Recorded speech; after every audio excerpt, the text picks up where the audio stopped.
Topic है relation between real depth and apparent depth. हम लोग प्लेन सरफेस के थ्रू रिफ्रैक्शन देख रहे थे, उसका ये एक टॉपिक है। क्या होता है जब एक कॉइन को हम किसी टब में पानी भर करके उसके नीचे रख देते हैं, टब के अंदर बिल्कुल बेस पे रख देते हैं, और हम उसको किसी एंगल से देखते हैं। जब उसको ऑब्जर्व करते हैं तो हमें लगता है क्या है, वो कॉइन उठा हुआ है। यानी ग्लास का एक टब ले लेंगे, उसमें पानी भर दिए, कॉइन हमने रख दिया। जैसे ये एक टब है ग्लास का, हमने क्या करा, यहाँ एक पॉइंट को पे ऑब्जेक्ट रखा जिसको कॉइन कह रहे हैं, कॉइन रख दिया, और इसको हम ऑब्जर्व कर रहे हैं, अलग अलग एंगल से हम देख रहे हैं। तो क्या होता है कि जब इस ऑब्जेक्ट को बिल्कुल नॉर्मल होकर के देखते हैं, यानी कि बिल्कुल ऊपर सीधे देख रहे हैं, तो हमें एज इट इज मिलेगा, कोई दिक्कत नहीं, जहां पे पोजीशन है वहीं पे लगेगा, यानी कि जितने डेप्थ में रखे उतनी डेप्थ पे मिलेगा। लेकिन अब यहाँ से हट करके, नॉर्मल से हट करके किसी भी पॉइंट से अगर ऑब्जर्व करते हैं इस कॉइन को, तो हमें ये कॉइन थोड़ा सा ऊपर उठा हुआ लगता है, यानी कि इसका जो डेप्थ है ऊपर से वो हमें क्या लगेगा, कम लगेगा, जिसको हम कहते हैं अपरेंट डेप्थ। क्योंकि एक्चुअल डेप्थ तो यही है, रियल डेप्थ क्या है इसका, यही है जितना पानी भरा हुआ है। उसके अलावा हम जो ऑब्जर्व कर रहे हैं कि कुछ उठा हुआ है, तो जो उठने के बाद जो डेप्थ मिलता है ऊपर से, उसको हम कहते हैं अपरेंट डेप्थ। ठीक, तो OA की बात कर लेते हैं, आपका AO ये क्या है, रियल डेप्थ होता है, DR, और ये I यहाँ पे इमेज बनेगा, इसका इस ऑब्जेक्ट का इमेज यहाँ बनेगा अगर हम इधर से कहीं ऑब्जर्व करेंगे तो ये आपका क्या हो गया, AI मिला आपका apparent depth, apparent depth DA। अब इनमें ही हमें रिलेशन निकालना है कि कैसे निकल के आएगा।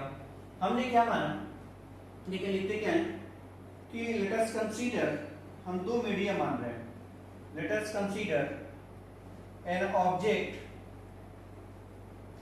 Placed in A denser medium. हमने डेंसर मीडियम में प्लेस किया है ऑफ रिफ्रैक्टिव इंडेक्स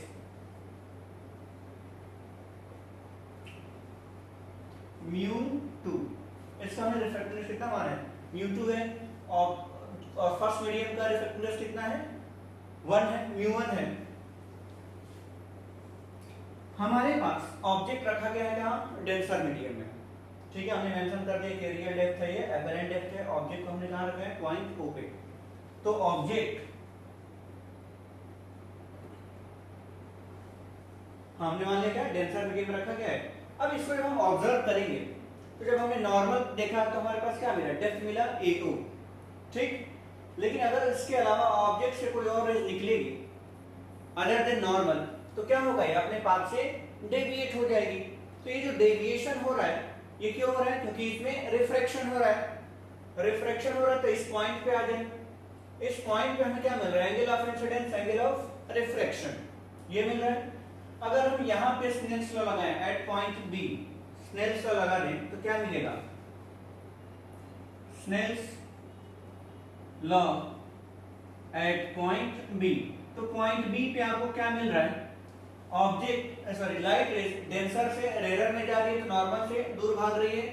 अब हमें यहाँ मिलेगा क्या, sine of angle of incidence, उसका रेशियो किसके साथ, साइन R के साथ। ये आपको क्या मिल जाएगा, refractive index of 1 with respect to 2, यानी μ12 ये मिलेगा, ये रिलेशन मिल जाता है। अब यहाँ देखिए I और R की वैल्यू को हम निकालने की कोशिश करेंगे कि क्या होता है। ओके, ये हमें इक्वेशन 1 मिल रहा है स्नेल्स लॉ लगाने की वजह से। अब यहाँ देखिए डायग्राम में, अगर ये एंगल R है, ठीक, ये एंगल कह रहे हैं R है, ये एंगल I है, ये I है, तो ये भी कितना हो जाएगा, angle I, alternate interior angles, ये दोनों नॉर्मल हो जाएंगे। तो ये क्या हो गया, I अगर ये है तो ये भी I हो गया आपका अल्टरनेट इंटीरियर एंगल्स की वजह से। और ये अगर एंगल R है तो ये एंगल भी क्या हो गया, R हो गया आपका। ठीक, तो यहाँ आपको मिल गया। हम एंगल I और R की वैल्यू को निकाल रहे हैं, उसको निकाल कर वहां पुट करिए कि साइन I साइन R की वैल्यू को निकालने की कोशिश कर रहे हैं। देखिए हमारे पास दे रखा है AO और AI की वैल्यू हमने मान लिया पहले से, तो आइए लगाते हैं, इन राइट एंगल ट्रायंगल। कौन से राइट एंगल ट्रायंगल की बात कर रहे हैं? देखिए ओ ए बी, यहां राइट एंगल ट्रायंगल बन रहा है, तो ओ ए बी एंगल ए आपको क्या हो जाएगा 90 डिग्री हो जाएगा। आपको क्या मिलेगा साइन आई की वैल्यू अगर देखें, साइन आई इस ट्रायंगल में क्या है साइन आई है, तो साइन आई का सूत्र क्या होता है परपेंडिकुलर अपॉन हाइपोटेन्यूस होता है। तो परपेंडिकुलर कितना दिया है A B, sine I equals to A B perpendicular है तो परपेंडिकुलर अपॉन हाइपोटेन्यूस हो जाएगा आपका ओ बी, तो ये हो गया आपका ओ बी। ठीक, अब यहां देखिए ये रिलेशन हमने निकाल लिया and in right angle triangle. अब दूसरे राइट एंगल ट्रायंगल में देखिए आई ए बी, ये भी एक राइट एंगल ट्रायंगल है I A B, I A B, इसमें एंगल क्या मिल रहा है एंगल आर मिल रहा है, तो हम क्या निकालेंगे साइन आर की value, sine R equals to फिर वही बात परपेंडिकुलर अपॉन हाइपोटेन्यूस यानी कि ए बी अपॉन हाइपोटेन्यूस, इस पर क्या हो जाएगा बी आई, तो हो गया A B upon B I B. ठीक है, A B upon I B. Okay, अब हम क्या कर रहे हैं इन दोनों वैल्यूज को उठा करके यहां पुट कर रहे हैं, तो इसको इक्वेशन 2 और इसको इक्वेशन 3 मान लीजिए। तो ये कह रहे हैं put the values from equation second and third in equation 1 में हम पुट कर देंगे। क्या मिलेगा आपको साइन आई की जगह पे रखिए A B upon O B, A B upon O B whole divided by क्या हो जाएगा A B upon I B equals to क्या मिलेगा आपको म्यू 1 2।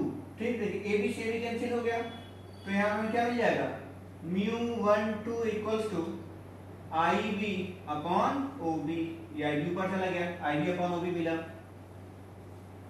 ये मिल चुका है इक्वेशन नंबर हमने इसको दे दिया 4। ठीक, अब आई बी की बात करें, जब यहाँ पे कुछ हम मानेंगे अज्यूम करेंगे कि जो एंगल ऑफ इंसिडेंस हो गया है बहुत ही छोटा है, हमारा जंक्शन क्या होगा एंगल ऑफ इंसिडेंस बहुत ही छोटा रखेंगे, यानी बहुत ही छोटा रखेंगे, तो ये जो पॉइंट है वो कहाँ आ जाएगा लगभग बिल्कुल पास में आएगा यहाँ पे, क्योंकि जितना कम होता जाएगा इधर की तरफ आता जाएगा एंगल उतना ही कम होगा, जितना दूर भागता जाएगा उतना ही एंगल ऑफ इंसिडेंस ज्यादा होगा। तो हम ये अज्यूम कर रहे हैं कि angle of incidence let angle of incidence is very very small. ठीक, हमने एंगल ऑफ इंसिडेंस को क्या मान लिया बहुत ही छोटा मान लिया है। ठीक, अगर ऐसा है तो पॉइंट ए और बी क्या है अप्रोक्सीमेटली कोइंसाइड हो जाएंगे, then point A and B coincide nearly coincide करेंगे। ठीक है, नियरली कोइंसाइड। ठीक, ये हो गया कि लगभग एक ही पॉइंट पे आ जाएंगे ए और बी। अगर ऐसा हुआ यानी बी यहां आ गया तो ये कह सकते हैं कि ए आई बी आई के लगभग बराबर हो जाएगा, उसी तरीके से ए ओ लगभग बी ओ के बराबर हो जाएगा। हम ये कह सकते हैं कि देन ए आई रफली इक्वल्स टू, देखिए ए आई आपका क्या हो जाएगा बी आई के बराबर हो जाएगा, बी आई एंड और क्या हो जाएगा ए ओ रफली इक्वल्स टू बी ओ। ठीक, यहां ऐसे आई बी कर दीजिए ताकि सिमिलरिटी आपको मिलता रहे आगे की तरफ ओ बी। ओके, तो यहां पे आई बी और ओ बी की जगह पे हम वैल्यू पुट कर सकते हैं ए आई और ओ ए ओ के टर्म में। So mu 1 2 equals to mu 1 2 equals to क्या निकल के आएगा आपका आई बी की जगह पे हम पुट कर दिए ए आई अपॉन ये नीचे हो गया ए ओ, और ए आई है क्या आपका देखिए ए आई आपका है अपरेंट डेप्थ और ए ओ क्या है रियल डेप्थ है, तो यहां पुट कर सकते हैं। और mu 1 2 equals to apparent depth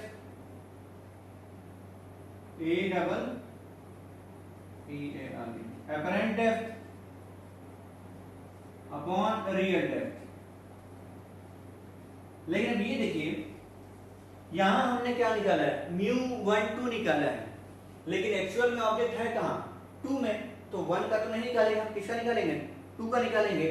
हम ये कर सकते हैं एस μ21 इक्वल्स टू 1 बाई μ12, ये हमें पता है, हम लिख सकते हैं so μ21 will be equals to real depth upon apparent depth। ये आपका क्या हो गया, फाइनल रिलेशन निकल के आया कि रिफ्रैक्टिव इंडेक्स ऑफ सेकंड, इसका इसके टर्म में हमेशा निकालते हैं जिस लिक्विड में हमने ऑब्जेक्ट को रखा हुआ है, उसका रिफ्रैक्टिव इंडेक्स किसके टर्म में आ रहा है, real depth upon apparent depth के टर्म में आ रहा है आंसर। तो रिलेशन आपको क्या मिल रहा है, यहाँ पे रिलेशन यही मिल रहा है कि रिफ्रैक्टिव इंडेक्स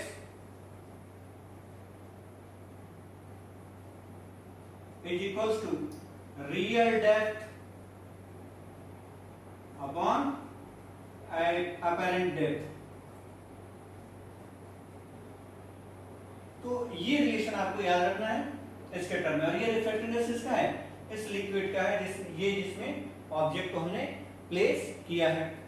अब आसानी से निकाल सकते हैं कि कितने का डिस्प्लेसमेंट हुआ ऑब्जेक्ट में, कैसे निकाल लेंगे, displacement of image from object, object से जो इमेज का डिस्प्लेसमेंट हो रहा है कितना हो रहा है, तो निकाल लेंगे real depth minus apparent depth, और इस तरीके से हमें मिल जाएगा पूरा का पूरा सॉल्यूशन।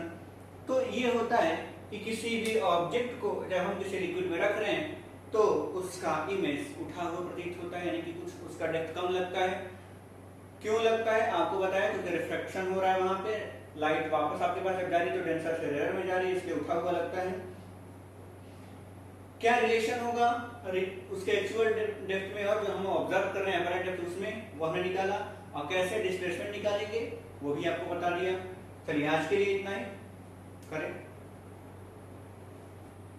इसमें एक छोटा सा टॉपिक था कि हमको रिफ्रैक्टिव इंडेक्स मटेरियल का और उस जो लाइट इंसिडेंट हो रही है उस मटेरियल में उसके वेवलेंथ में रिलेशन निकालने की बात होती है। बहुत ही छोटा सा टॉपिक है, इस पे 1 नंबर का क्वेश्चन पेपर पूछ लिया जाता है रेयरली। तो हमने क्या किया कि हमने 2 मीडियम लिया, मीडियम 1 मीडियम 2, कोई भी रेयर हो सकता है, कोई भी डेंस हो सकता है, उसमें कोई मतलब नहीं है, हमने सिर्फ 2 मीडियम लिया है जिसमें दोनों का रिफ्रैक्टिव इंडेक्स μ1 और μ2 हमने अलग अलग कंसीडर कर लिया। अब देखिए जो लाइट होती है जिस सोर्स से निकलती है उसका एक फ्रीक्वेंसी होता है, जो उसकी कैरेक्टरिस्टिक्स होती है कि इस कोई भी सोर्स की कैरेक्टरिस्टिक्स है कि वो किसी सर्टेन फ्रीक्वेंसी का लाइट इमिट करेगा। तो रिफ्रैक्शन में लाइट की सभी प्रॉपर्टी चेंज हो सकती है, लेकिन क्या नहीं चेंज हो सकती, आपका म्यू, यानी कि उसकी फ्रीक्वेंसी हम चेंज नहीं कर सकते, या हो ही नहीं, होती ही नहीं। कहने का मतलब है हमारे ऊपर तो है नहीं, वो एक फेनोमेनन है। और रिफ्रैक्शन में लाइट की एकमात्र प्रॉपर्टी जो है उसकी फ्रीक्वेंसी कभी चेंज नहीं होती, वेवलेंथ स्पीड चेंज हो सकता है। तो हमने कंसीडर किया कि 2 मीडियम है हमारे पास, लाइट जा रही है, तो पहले मीडियम में वेवलेंथ λ1 है, दूसरे में λ2 है, वेलोसिटी v1 और v2, क्योंकि वो दोनों चेंज हो सकती हैं, फ्रीक्वेंसी दोनों जगह सेम रहेगा। अब हमें एक रिलेशन पता है पहले से कि रिलेशन किसमें बीच में, स्पीड ऑफ लाइट, वेवलेंथ और फ्रीक्वेंसी के बीच में रिलेशन क्या होता है, तो v equals to mu lambda, ये हमें पहले से पता है, ये होता है, हमने पिछली क्लास में रिलेशन निकाला था। अब हमारे पास क्या है कि मीडियम 1 के लिए अगर हम लिखें तो क्या लिखेंगे, v1 इक्वल्स टू म्यू, तो वही रहेगा λ1 and v2 equals to mu λ2, ये हो जाएगा। अब अगर इन दोनों में रिलेशन निकालना है तो दोनों को डिवाइड करा दीजिए, और हम ये कर सकते हैं v1 by v2 equals to mu λ1 by mu λ2, ये कर सकते हैं। म्यू से म्यू कैंसिल हो गया, तो हमें रिलेशन क्या मिला, v1 by v2 equals to λ1 by λ2। ये रिलेशन निकल करके आता है किसके बीच में, रिफ्रैक्टिव इंडेक्स और वेलोसिटी के बीच में। एक और चीज देखिए, हमें ये पता है अगर इसी के साथ हम रिफ्रैक्टिव इंडेक्स को ऐड करें, हमने रिफ्रैक्टिव इंडेक्स लिए हुए उसके साथ रिलेशन निकाल लेते हैं। ये वेलोसिटी के साथ, तो रिफ्रैक्टिव इंडेक्स के साथ क्या होगा देखिए, एस वी नो, ये रिलेशन हमने पिछले क्लास में सॉरी पिछले वीडियो लेक्चर में प्रूव किया हुआ है। क्या होता है, μ21 इक्वल्स टू μ2 बाई μ1, ये हमने निकाला है। और ये किसके बराबर होता था, v1 बाई v2 के बराबर, यही हमने प्रूव किया था पहले से। अब यहां देखिए, ये हमारे पास ऑलरेडी था, ये 1 हमने अभी निकाला, ये 2 हमारे पास था। अब यहाँ वेलोसिटी का रिफ्रैक्टिव इंडेक्स के साथ रिलेशन था, और यहाँ वेलोसिटी का वेवलेंथ के साथ है, दोनों को कंपेयर करा लीजिए तो मिल जाएगा फ्रॉम इक्वेशन 1 एंड 2। तो इन दोनों में रिलेशन कैसे मिला, μ21 जो होगा वो हो जाएगा μ2 by μ1 equals to v1 by v2 equals to क्या हो जाएगा, λ1 बाई λ2। ये आपका एग्जैक्ट रिलेशन हो जाता है किसके बीच में, फ्रीक्वेंट देखिए आपको क्या है, वेवलेंथ और रिफ्रैक्टिव इंडेक्स के बीच में, वेवलेंथ वेलोसिटी के बीच में, वेलोसिटी और रिफ्रैक्टिव इंडेक्स के बीच में। तो ये रिलेशन आप याद रखिए, बहुत सारी चीजें हो जाएंगी। आज के लिए इतना ही, थैंक यू।